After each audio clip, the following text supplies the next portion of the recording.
بسم الله الرحمن الرحيم، والصلاة والسلام على أشرف المرسلين سيدنا محمد صلى الله عليه وسلم النبي الأمين وعلى آله وصحبه أجمعين. ليه ربنا سبحانه وتعالى أمرنا ببر الوالدين وإن هو بعد على طول التوحيد؟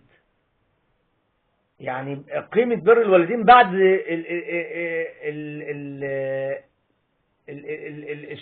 الشهادتين على طول في القيمة، ومن هي من أقرب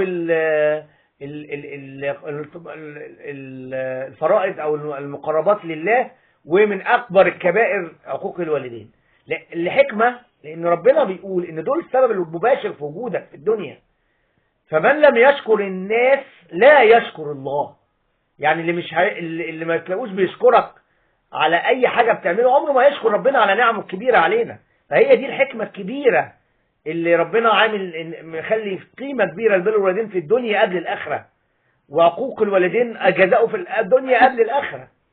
ولذلك هتلاقي عبر كتير جدا في هذه المنطقة، واحترام كمان السن. دلوقتي الناس يقولوا لابوهم وابوهم باساميهم من غير يا بابا ولا يا ماما ولا اي حاجة، ودي انا ما اعتبرهاش يعني صحوبية، لا ده صراحة قلة تربية.